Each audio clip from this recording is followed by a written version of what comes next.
Une ambiance rentrée des classes pour ce nouveau conseil départemental et pour beaucoup d'élus UES, une première dans une assemblée jusqu'à présent très masculine.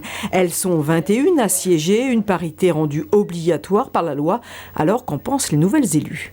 Là, le fait d'avoir joué le jeu de cette parité me semble vraiment extra, quoi. C'est bien parce que effectivement, on va dire oui, mais alors c'est parce que vous êtes une femme que vous êtes vice-présidente s'il n'y avait pas la parité. Non, dans ce cas-là, c'est pas le cas. On est bien d'accord.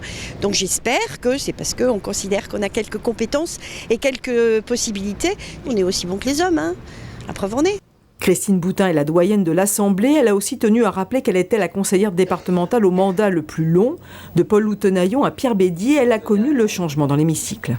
Ça ne m'a jamais fait flipper dans un sens ou dans un autre, ces histoires de parité. Je n'avais pas voté la loi sur la parité. Je suis très contente de voir qu'il y a des femmes. Ce qui m'intéresse, c'est des gens compétents. Que ce soit des hommes ou des femmes, voilà, bon, très bien. Non, ce qui est plus important, c'est le renouvellement, puisqu'il y a 60% de nouveaux conseillers départementaux. Ça me semble effectivement être important. La parité, elle se retrouve également au niveau des vice-présidences et de la commission permanente. Alors, un bouleversement pour ces messieurs ?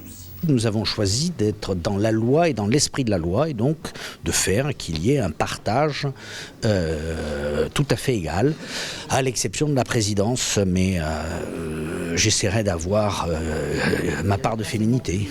Moi, je suis d'une génération qui a toujours été à l'école avec les filles. J'ai toujours connu la mixité. La politique me l'avait fait perdre, cette mixité que j'avais connue à l'école maternelle et dans toutes les études que j'ai pu faire après. Donc, moi, je ne fais pas de différence homme-femme. La différence sera peut-être plus marquée au moment des débats. Certaines femmes politiques sont déjà bien connues pour leur franc-parler.